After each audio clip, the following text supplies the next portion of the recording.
Colorado. Today, this live stream is to talk about digital security in the weird age we live in. And I want you all to ask questions, provide comments, tell me I'm wrong. We can get into some fun conversations there. And yeah, just excited to be here to talk about being safer on the internet. As many of you know, maybe some of you don't know, Ross Ulbricht just got released from prison. He was incarcerated for a very long time for making a website. And yeah, I think it was like one small mistake he made that got him caught. And, you know, it doesn't necessarily have to be the case that you're making websites or, you know, selling and buying stuff on the internet. It's just possible that you're putting too much information online and putting yourself at risk. And we really want to be careful out there. So I read this really interesting book called The Hank Show, and it followed this guy who was fascinating, if not super crazy character. And he eventually built kind of this gigantic back-end database that the CIA used for 9/11, and this guy Hank was like all in for that. And it was fascinating. But the idea is that he was collecting data on everybody in the world for years and years and years and years. And a lot of it was buyable, a lot of it was free. So for a period of time, corporations were able to go and buy massive amounts of data from the state and just collect your, you know, address, phone number, what your car history was, your accident history, all that kind of stuff. And I think things have changed a little bit, but those companies still own that data that they collected. Another interesting portion was the Chinese government really wanted to learn from what the Americans had done when they developed their social credit score, but they came over here and saw something maybe even crazier in our credit score system. So they learned a lot from us.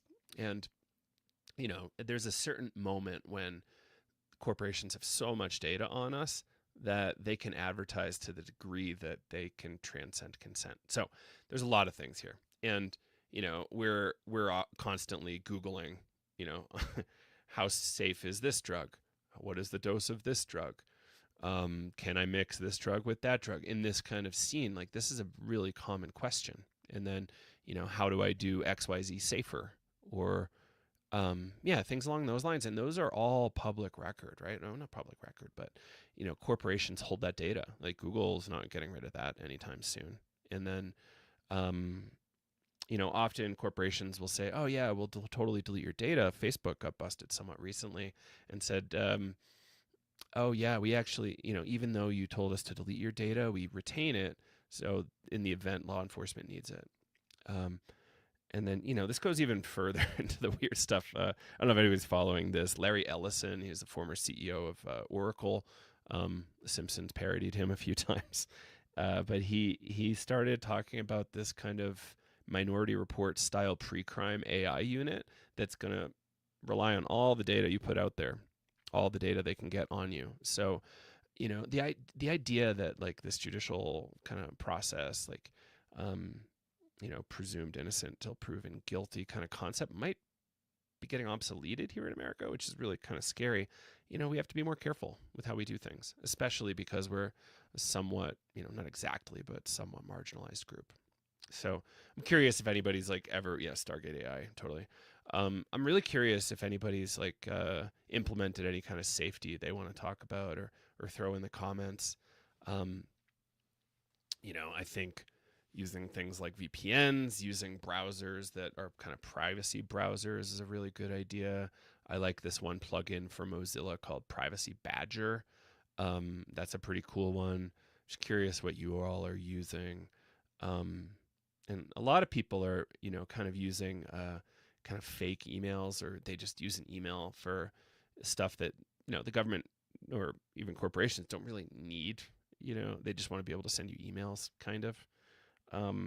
You know, make a fake email somewhere. You know, I really like Proton Mail. I trust their ethos for the most part. I like that they're in Switzerland, which is a really privacy focused country. And Things like Google would be amazing if we weren't getting spied on, but that's part of the package. And I think it was Douglas Rushkoff, a really interesting writer and thinker, put this out. Like, if you're not paying for something, you're the product, right? Like, you are what's being sold. And so that's something to pay attention to in this new weird age of digital privacy and security. Yeah, so in the comments or in the chats, like, throw some stuff in there. What are you all doing? And I'm really curious. But yeah, this guy Ross Ulrich just got out of jail. It's really crazy. Like, I can't really believe someone's asking me if I'm not going to speak about psychedelics. I have been a little bit.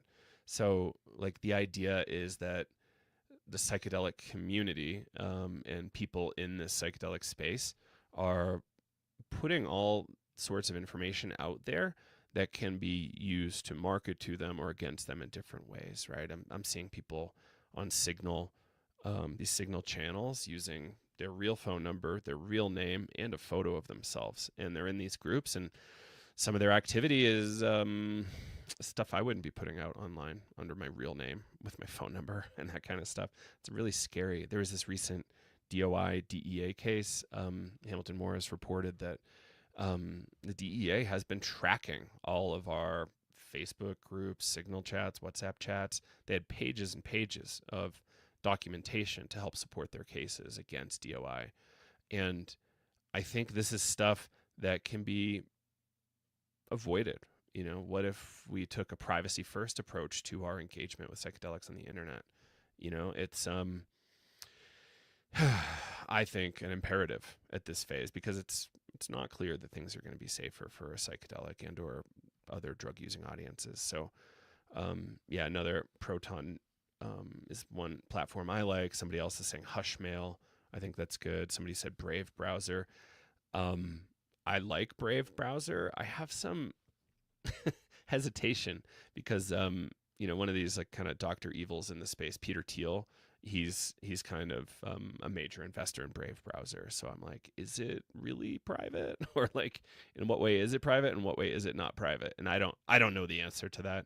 I think, like, the real nerds are using things like Mozilla Firefox with different privacy plugins, and Tor browser is a pretty good one. And there's this other protocol, IP2 or I2P, I think, and that's alleged to be more secure and better performing than the Tor browser and the Tor network. And everybody needs to have this balance between, like, convenience and security. And I think folks are often a little too quick to give their name and their email and personally identifying information, and it's a little scary. So yeah, this whole conversation is trying to drive attention to a digital security course that I'm teaching that starts on the 29th of January. You can learn more at psychedelicstoday.com under courses. I'm going to paste the link in this comments section, and if you want to join us, that'd be amazing. It's only a $40 program, and we're going to give you the fundamentals of digital security there. Instagram, folks, you can find it, like, through the LinkedIn bio. Yeah, it looks like I'm not able to post to Facebook too well either. So maybe it'll go. But yeah, it's a cybersecurity course, starts next Friday. So I want everybody to be safe. I don't want anybody to unnecessarily have their information compromised and or do time. Like, I know for sure I'm not going to do well in prison, so I try to be on my best behavior and to also look like it on the internet, right? And then in terms of too much data being collected, like, there's these data breaches that keep happening. Like, I think we had an insane amount of data breaches last year, and so odds are good that your information got leaked because of a hacker, because a corporation had information on you that they didn't necessarily need, and there's not necessarily any accountability or anything like that. But yeah, okay, we got a comment here. Somebody's saying digital security and cybersecurity are scams. There's no such thing because your mind is already hacked. I think people should consider that. But you also want to consider your threat model. Your threat model is this idea of like, where are you at risk and why, and how realistic is it? How overly paranoid is it? Things along those lines, right? How I like to think about this is, so say you're in Colorado and somebody's selling weed, right? Like that person is most at risk from local, county, and state law enforcement. They are very likely not at risk from federal law enforcement. So like there's a chance that there could be some information sharing. And I say this is like a low risk thing because they're not probably selling a lot. They are avoiding taxes. So like the IRS may or may not be curious. And then it's very unlikely the CIA and the NSA are interested, right? They have some very interesting resources and tools at their disposal. But like if you're just selling a little bit of weed, like that's probably not the thing that they want to come after. And then so that leaves the local, county, and state people to their own devices, which they have less resources. The local have even less resources. So like, where are you at risk from, and how do you avoid that? Like, so I think by taking, medium levels of precautions, you can protect yourself from those, smaller, less well-resourced groups. Things may change with Larry Ellison's, project there. But it's curious. It's really curious. And it's an interesting and important question that we need to pose. And encryption is real. You can encrypt things and send messages to each other. And there's tools like Cleopatra and PGP, like pretty good privacy encryption. And like these things are not necessarily immune to quantum hacking, but some of them are baking in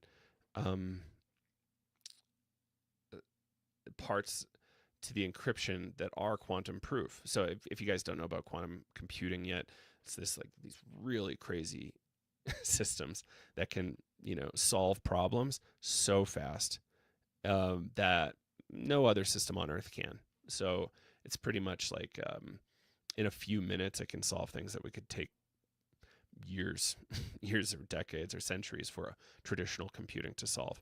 So it puts out a lot of probabilities and it comes back with an answer. And that's a rough terminology around what quantum computing is. And some people are worried that quantum computing will break encryption. And that's a real risk. But also mathematicians and cryptographers are figuring out ways to make encryption quantum proof.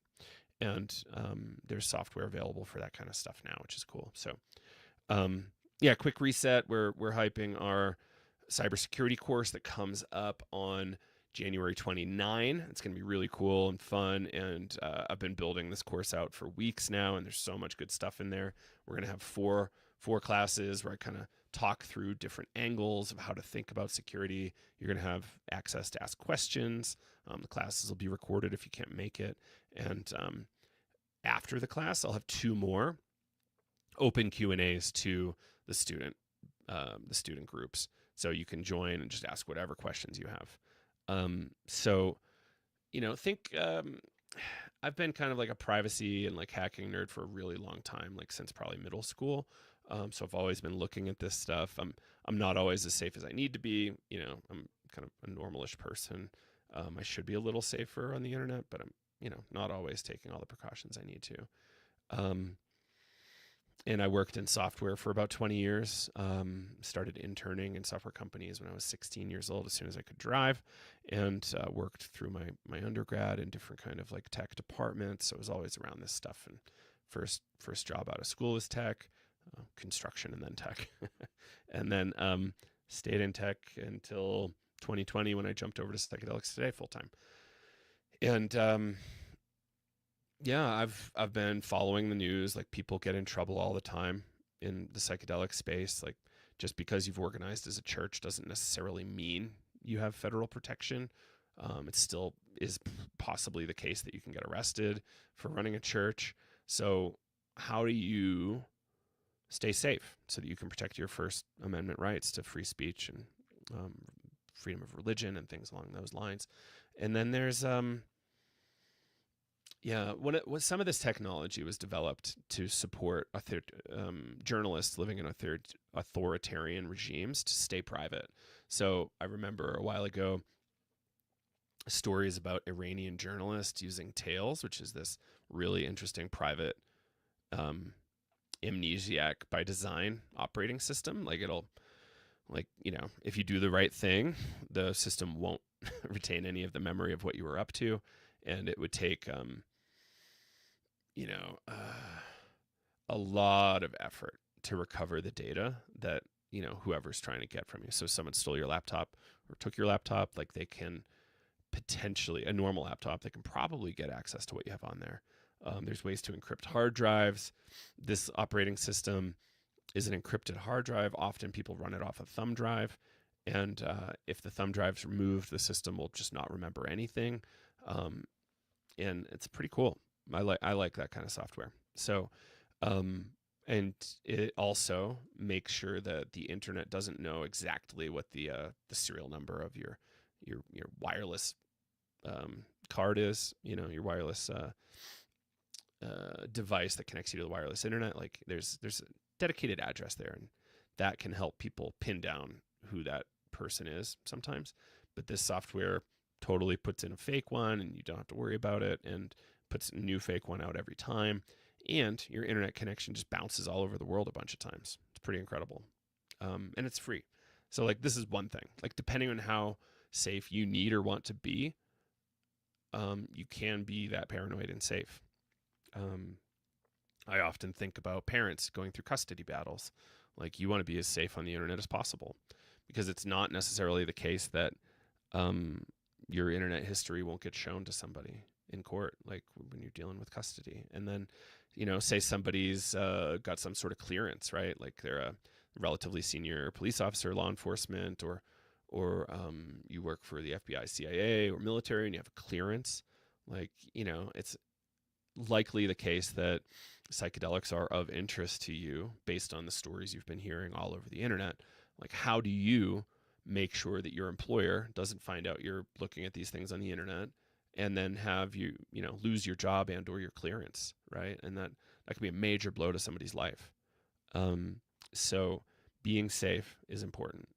And like, I really dislike this line. Like, if you don't have anything to fear, you have nothing to hide. Like, I find that disingenuous, because if we look at this whole psychedelic revolution, where, we're on the edges of culture, we're on the margins of culture, trying to take care of ourselves and each other. And it's often the case that certain people in law enforcement would just come in and arrest you for, minor offenses. And, say you're a patient, right? And you're trying to access Ibogaine. You've got a pretty aggressive opioid addiction, and you can't figure out how to get off of it. Like, normal detox doesn't work. You start looking up Ibogaine, you start finding facilitators and places to source this stuff. And you're like, okay, cool. Like, I want to do this in upstate New York. Cool. And you're all networked. And then people start to find out. It could be corporations. It could be that the government bought that data from corporations, which happens plenty. Like, it's not the case that corporations won't sell to the government your data. And sometimes it's free. I remember, like, I think Verizon had like a straight up pipe that went to the NSA. Like, any data that went through Verizon just went right over there. This was 2008, maybe. So there's all sorts of stuff like that too. So, how do we want to model security in this weird psychedelic age? And I'm happy to like field more questions, so please, throw stuff at me. We're getting somebody saying just come to Canada. I'm like, interesting. It's I was chatting with some Canadians yesterday. The stuff they were putting on video while I was doing this live stream was wild to me. I'm like, I would never do that in America. And somebody's asking, what about in Oregon and Colorado? Like, and that's Mushy Healing on Instagram. Like, I think we have somewhat improved drug policy here in Colorado, but it's not perfect. There's still people going to prison for all sorts of things here. And I think, even in Colorado and Oregon, we still have to be careful. What do we put in text? What do we say over the phone? Like, what are we comfortable saying over Signal too? Like, it's not necessarily the case that even apps like Signal are all that safe, and we talk about that a bunch in the course. So it takes a lot of self-reflection. Like, what am I talking about that could get me in trouble? Like, assuming that a unencrypted voice line, like a normal phone call, is like easily intercepted, you know. An encrypted voice call, less easily intercepted, right? Like, I've not seen anything in a court case yet where Signal was able to be hacked itself, but there are ways, like, say you had Face ID on your phone, and somebody had you in, like, zip ties over your hands, like, or you're sleeping or passed out or whatever, like, they could put it up to your face and access a lot of your signal. So, like, is Face ID something that we need to have? I don't know. I don't think so. So we just want to, like, examine everything we're doing and all the systems we're a part of, to kind of stack rank, like, what's the most likely place that can get me or, like, a corporation could, like, access my data, and let's figure out how to obfuscate that a little bit. And yeah, I'm seeing a comment here, meta equals CIA. One really interesting thing I saw recently is I think it was like a former or standing head of the NSA is on the board of OpenAI, who runs ChatGPT, which is interesting. And I don't know what to make of that, other than I be cautious of the stuff you put in to ChatGPT sometimes. I'm gonna check out the rest of these comments to see if there's that. So somebody's asking about Proton here. I heard similar skepticism about Proton. Like, you gotta do your own investigations here. Like, I don't know who is 100% safe in terms of software. It's the guy that runs Telegram went to jail recently, and it's super closed source. It's not necessarily the case that he's gonna keep your data safe, right? It's one person, it's closed source, like a bunch of hacking nerds, like, didn't go in and investigate the code really well. Signal's the one I trust the most currently in terms of, like, apps with, like, broad adoption. And they had a controversy, I think, about a year ago, where in order to figure out some monetization and save some money in some way, they put on, I think, 1 bit of closed source software into the chain. And a lot of privacy focused people were very uncomfortable with that, and they didn't know where to go. So the company has fielded a lot of complaints around that. I don't know where they landed with it. But to me, it says we need to be a little bit more careful on Signal than we are being. Like I was saying at the beginning, like, people are using their full names, their phone numbers, their face, in groups with hundreds and hundreds of people. Like, if you're just chatting with a buddy, like, maybe that's fine. But if you're in these groups and having, like, open conversations, like, maybe that's not okay. And maybe a little more dangerous than you want. So again, I still trust Signal for the most part. Like, I don't think it's perfect. I haven't found the perfect solution yet. And I don't know that we will have the perfect solution. Being deep in the woods with no devices, that's probably good. Or deep in the desert, no devices, probably pretty good. But it's not perfect. Like, nothing's perfect. And it's again, it's like, modeling, what one thing I look at is, like, modeling old spy movies. It's like, what did they do? How did they communicate? How did they pass things back and forth? And things have evolved a lot. But I think we can learn a lot from what was going on in the 50s and 60s, like Cold War stuff. There's a lot there. Spy books are helpful. But yeah, it really depends on what is your activity, what are you up to, why are you up to it, who might benefit from having information on you. These are really big questions. Often, the most likely thing is it's corporations, and they're going to get data on you, and they're going to advertise to you, and know more about you than you would ever understand. And there is this concept where, if they have so much data on you, there's a world in which advertising can transcend consent. Yeah. So let's see if there's other questions here. To the person who's asking about Signal, like I think one of the most secure means of communication right now is PGP encryption, and we cover that a bunch in the course. A lot of email servers can implement that, like some email clients can implement it. I think Proton to Proton, you can do that pretty well to each other. But if you want to use a Proton address or a Gmail address, I think you can install PGP encryption there. But it's not perfect, right? Like there's holes in that. I think if you're encrypting the message before it enters these other platforms, like that might be a really good way to do it. And if somebody has your data and they can decrypt your messages, like you're in good shape there.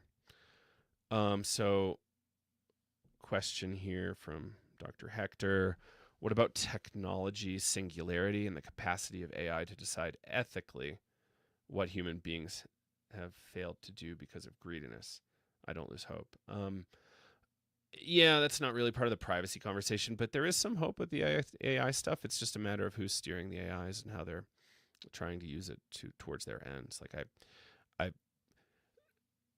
to that end, what I think about sometimes is judges and how hungry they are. Like they give harsher sentencing based on how much time has elapsed since the last time they've eaten, right? So totally arbitrary and totally unfair. Like, is there a way to train some AI models around sentencing that can take this kind of like unfair thing out of the equation? And I don't know what the answer is there, but that's a real problem. And it's something we need to look at. Like people should get fair sentencing. If we believe in the carceral judicial system as it stands today. But yeah, I agree. Like I'm not losing hope. I'm just saying we need to be careful. Celeste Williamson is asking, I thought Signal was encrypted and safe. Is that not the case? I think Signal is in like the top 4 group of things you can use to communicate. I don't think something like Telegram or WhatsApp is better. It does end-to-end encryption really well. In the program that we're teaching, Cybersecurity Fundamentals, it starts on the 29th. Find out about it in the link in our bio there, or at psychedelicstoday.com. There's some grids that people have put together of like what is good about these platforms and what is bad. One of the reasons I trust Signal is that the federal government said it was okay for special forces to use. So like military people can use it, or at least this was previously the case. And then also, I believe Congress and Senate were allowed to use it as well. And the feds recently put out a warning to not use default phone SMS apps, like text apps, because they send very unencrypted messages right through the carrier. So, a disgruntled employee at Verizon or Sprint or something, or T-Mobile or whatever it is now, like they could just snag those messages and do things with it, or Snoopy groups can, run through it. And Celeste is also, to your point, like it is encrypted, it's end-to-end encrypted, but encryption isn't necessarily a be-all end-all. Like we don't, there's a world in which, and this was, I think, documented a while ago, the way hacking works often is like there's a market for what's called exploits, and it's like, how do I hack XYZ devices? I'm interested in purchasing, exploits for these 3 things. Like I want to hack Windows in this way, Mac in this way, and Android in this way. And often they go to the highest bidder in some of these markets. And there was, for a time, it might still be the case, an exploit where certain people, particularly I think the feds, like bought these, and they could actually see what was on your screen, on your phone or your PC or Mac. And, again, this goes back to my conversation around the threat models, right? Like, is local law enforcement having this? Probably not. Does the CIA have it? Probably. NSA? Probably. So it depends on what you're up to. Like, I don't think, General Mills has it. I don't think ExxonMobil has it. Like, maybe they do, but like, this is how I like to think about that. Like, are you worried about corporations? Are you worried about what are you worried about? And what kinds of tools do they have? And that's what I'm hoping to kind of teach you in this program, is like how to be safer just generally. I think I had my identity stolen like 5 times in the last couple of years, maybe. And it was from different data breaches, right? Like corporations have so much data on me, and then they're not spending appropriately to keep it safe, and shit just gets out, and it's problematic. So somebody's saying buy the $3,000 quantum. Yeah, there's this interesting device. It's coming out. Sorry, I probably need to drink more water here. Interesting device NVIDIA is launching soon. It's like a $3,000, very powerful server, machine, computer type thing. And that's very interesting.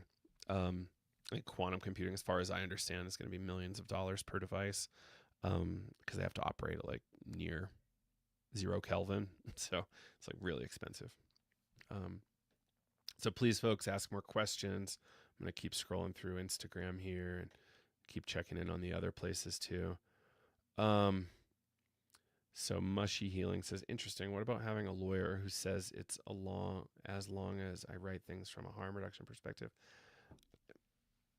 I'm not a lawyer. I just prefer that stuff doesn't go in writing, or go down in kind of a permanent way, right? Like, what if my lawyer, from a harm reduction perspective, this is what some of the Canadians were telling me yesterday, is I think because they're coming from a patient perspective, they feel really protected. And it's maybe there's precedent there in Canada around that. I think that the United States is a pretty decent precedent of, like, even if you are using, as from a patient perspective, because you prefer, these plants or synthetics over, FDA-approved pharmaceuticals, that, you don't necessarily have protection here stateside. And if you're doing it from a harm reduction perspective, like maybe that's an argument. But again, my move with lawyers is I get like 2 or 3 opinions. Because to me, it's not always the case that the first lawyer gets it right. And I think it's just like doctors. You want to check in on a few people who have really serious, good opinions.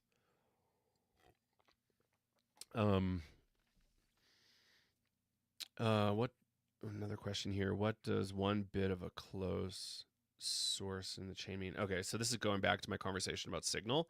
So open source software is free to everybody. Everybody can inspect the code if they want to. And the software is usually built off of that source code. And then closed source software is like, say, for example, Microsoft Word, very closed source. Like, you are not allowed to go in there and see what the source code looks like. And the software could be doing all sorts of stuff that you don't know about, and other kind of internet nerds don't know about, because they, it's their proprietary information. They don't want you to have access to it. They don't want competition to just be able to grab their software and build competition. So that's part of the reason why there is suspicion about closed source software being included in Signal, because there could be all sorts of stuff in that closed source software that we don't know about. And I hope that's a helpful description. So please ask questions. All right. So yeah. Not a security question, but I like it anyway. I have a theory that evolutionarily, the reason that we get hangry is to make it easier to kill stuff. Not a bad theory. And this goes back to what I was talking about with the judges earlier, like having different sentences depending on how hungry they are. So yeah, in this class, we're going to talk about like different security theories, really common security breaches that can happen. We're going to speak about different ways to secure your phone, different ways to secure your computers, how to kind of think about different threats properly, places and outlets to go to find out about like the latest issues in cybersecurity, and we don't want anybody to have an unfair advantage over us, and we don't want anybody in this community to like end up in trouble with the law.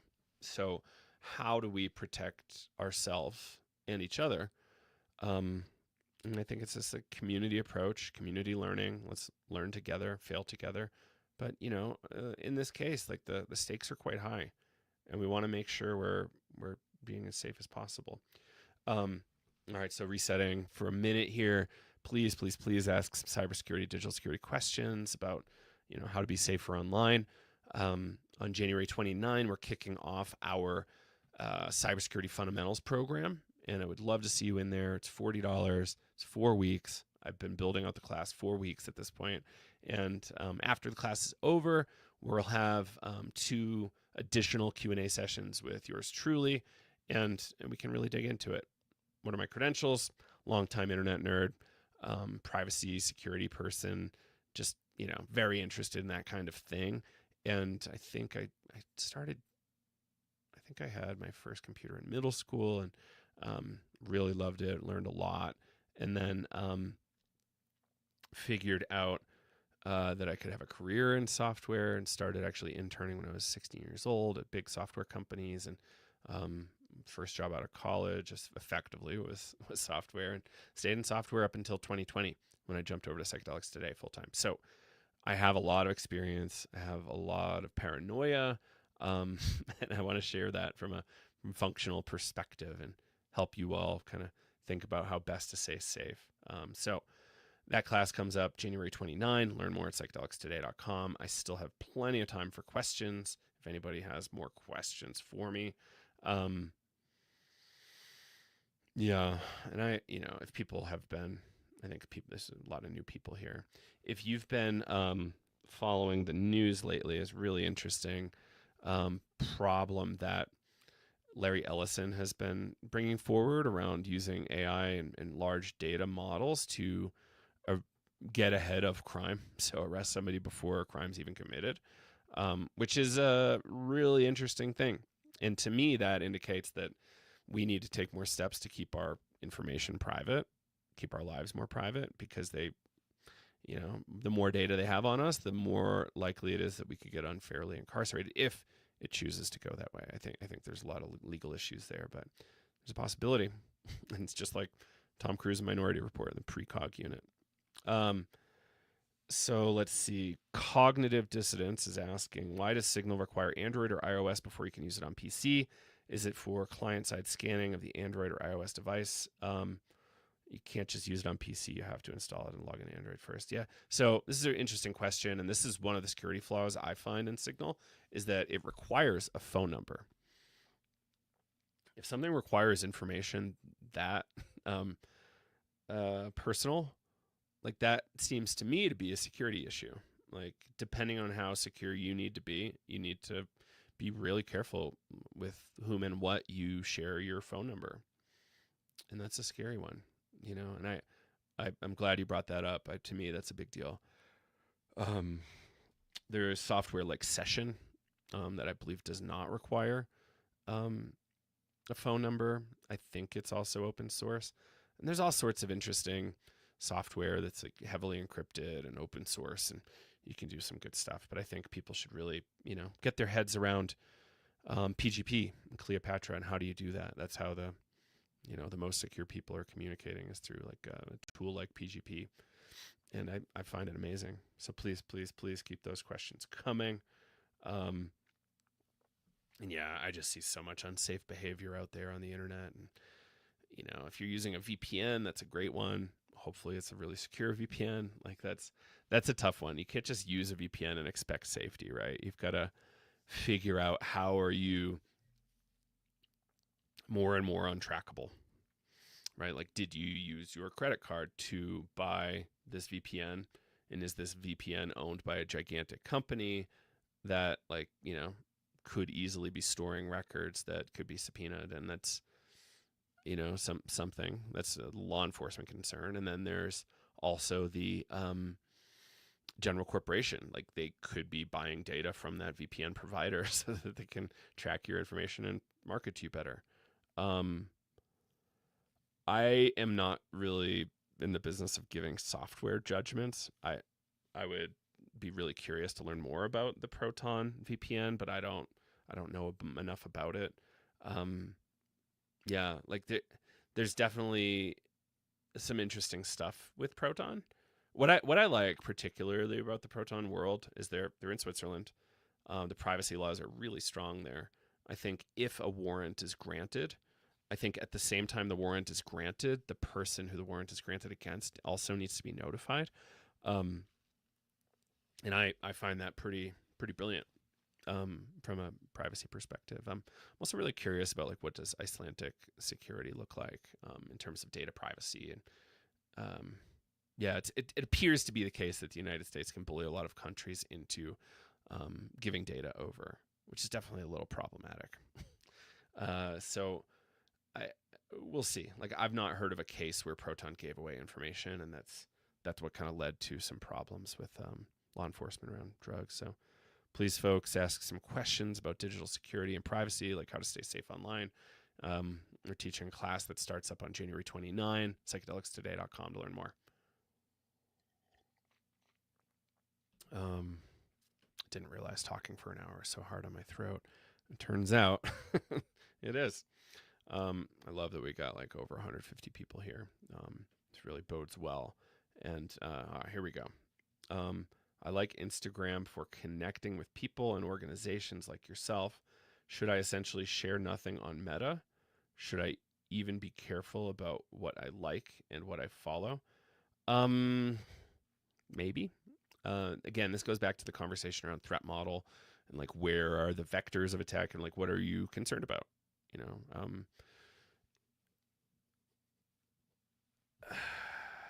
it always looks possible that government overreach can keep increasing, and I don't know. I remember this argument. It's like, okay, cool. I'm willing to fold on XYZ point if you can promise me that the government will never be, in a really bad situation in terms of like totalitarian or something like that. As soon as that happens, there's no more accountability, there's no more due process. And, I don't know when we'll see that. Like it's always a possibility. Could happen tomorrow, could happen in 100 years. We don't know. So a smart tech person I know of, Kara Swisher, maybe. I read her book, Burn Book, recently, and there's a chapter on TikTok in there. And she's like, I love TikTok. I just won't use it on my regular phone.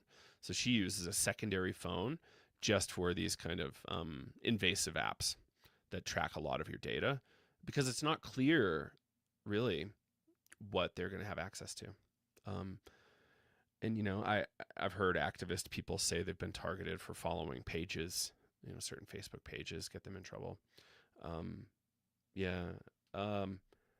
Somebody's asking about the whistleblower for X. I saw a whistleblower for OpenAI get in big trouble recently. I don't know if anybody saw that. That was a really creepy one, and that's a reason to be, up on your security.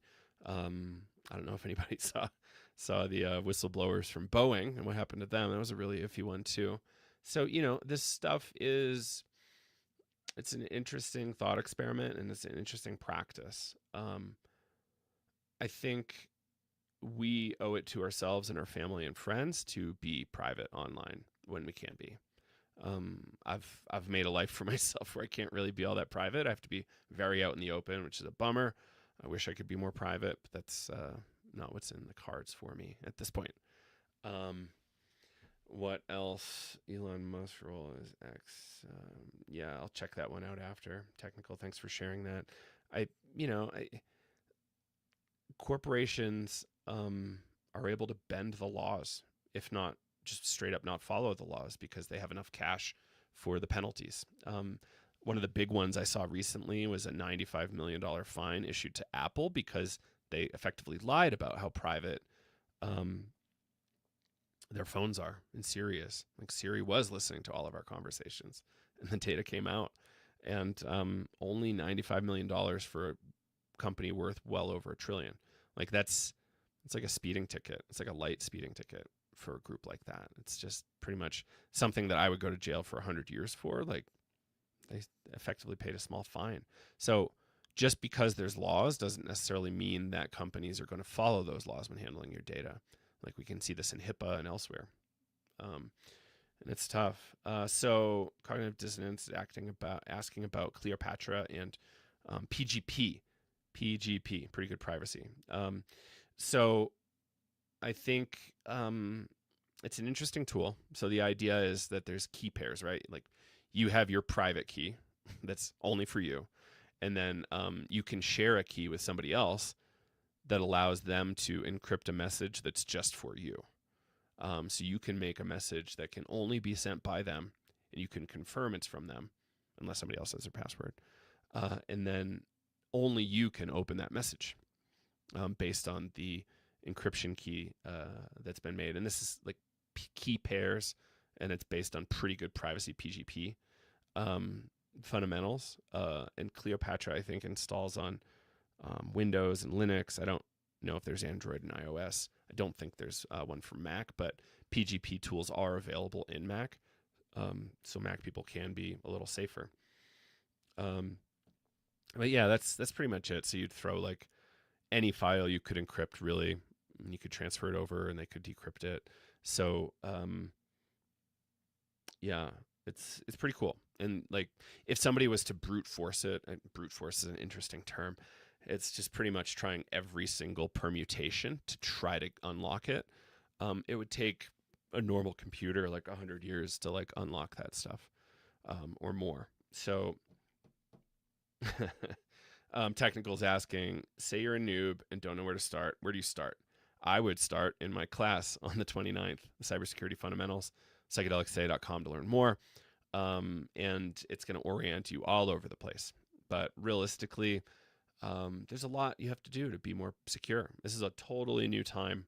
I remember hearing somebody from the CIA say, yeah, we don't really have to spy on Americans all that much anymore. Like, it's a totally different jam domestically. They just give us all the data already. Like, we don't really have to even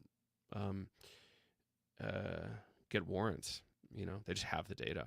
So we need to try to retake our right to privacy, because the overreach has been really extreme, and it's not awesome. Cleopatra, Kleo Patra. Yeah, it's a cool tool. Once there's plenty of YouTube videos for how to use it, and we'll go into it, and I'll kind of help people kind of figure it out a little bit in class. But again, our class is only $40, 4 weeks long, plus 2 additional Q&As, so much less than $10 an hour to join us for that program. So please come join. Again, starts January 29. And yeah, like, I don't like, my goal here isn't to scare anybody. It's to say you can take more control. You can become more empowered to stay safer. And I think that's really important for us to know that that's possible. All right. So any other questions for me? I'm curious. About 160 people hanging out here in the stream. I love, I'm always boggled. Like, my mind is boggled. Like, we've got all these things going. We've got 160 people just on X. We've got only 9 on Instagram. Find that fascinating. So, thank you for the folks on X paying attention. Yeah, we've, a person I admire, Ross Ulbricht, read some books on him. A friend of mine spent some time with him, and he went to jail. I think he got a life sentence for making some websites. And that's what he was sentenced for. And, he had one small slip up, and that's how they got him. And I think it's to be avoided. I don't think people in our world should be incarcerated for what we're up to. And I, in fact, think the government should be helping us. So until that day happens, we need to really be taking care of ourselves and staying safer online. And not causing undue burden to you, not increasing like America's spend on prisons and things like that. And And how do we keep people safer? Like, how do we do harm reduction? And this, to me, is partly harm reduction. Um, a guy I'm becoming friends with is a social worker, cannabis educator, and he said it's kind of like circular. What are the harms from cannabis? He's like, the biggest harm is criminality and potentially going to jail. Like, I find that like a really kind of strange thing that you can have these things in your pocket and potentially lose a few decades of your life. Yeah, it's to punish. Yeah, technical saying here. I agree. It isn't to rehabilitate.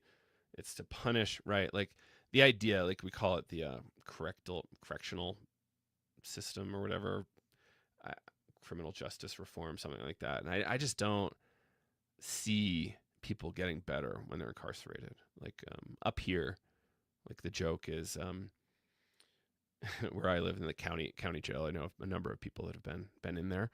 They say, "Oh yeah, you go do a week there, you're pretty much going to crime school." It's like you learn how to do crime better, and you learn all the things you could be up to, and like that doesn't really help. Like that doesn't make culture better. Like how do we make culture better? It's giving people more of a chance, giving them the support they need. It's not necessarily saying, okay, you need to go get locked in this box for months, weeks, years, the rest of your life, or multiple lifetimes. Like, remember, Leonard Picard had a multiple lifetime sentence. He's thankfully out. Yeah. So let's keep calling the system broken. I agree with technical. Like we have a lot of work to do. And one way we can take personal responsibility for the work we need to do is understanding how to be safer on the internet, how to be safer with electronics, how to understand how to keep your friends and family safe. A lot of people are making a lot of risky decisions these days, and we want folks to be safe. Please, please, please be safer online.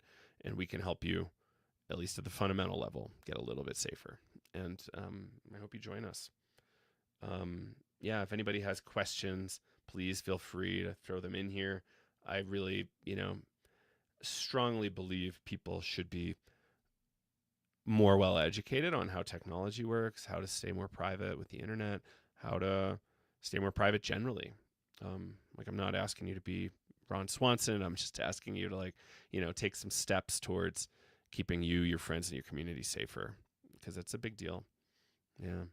So, am I on the website?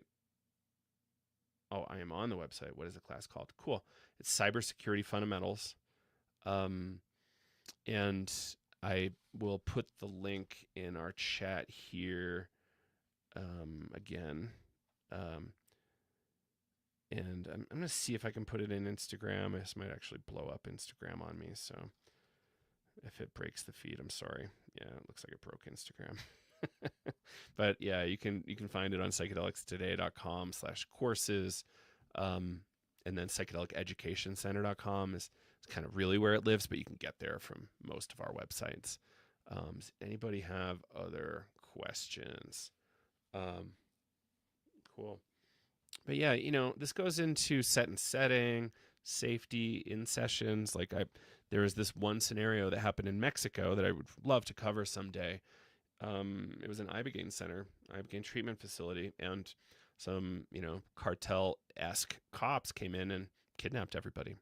And people think Mexico is safe to operate in. I don't know. I don't know that it is. And I think people need to be really careful there. And I think being safer with what you put on the internet is really helpful. Yeah. Cool. Well, I think that's it for now. I really appreciate you all tuning in to this live stream. I hope to see some of you in class. Again, psychedelicstoday.com, Cybersecurity Fundamentals, $40, 4 weeks, plus 2 additional sessions of Q&A with yours truly. Yeah, I think you're right. Like the Apple lawsuit recently around Siri listening to us is exactly to that point. All right. Well, I think that's it for today. Thank you all for tuning in, and I hope to see you in class. Have a beautiful and safe weekend, and we will talk to you again soon. Take care, everybody.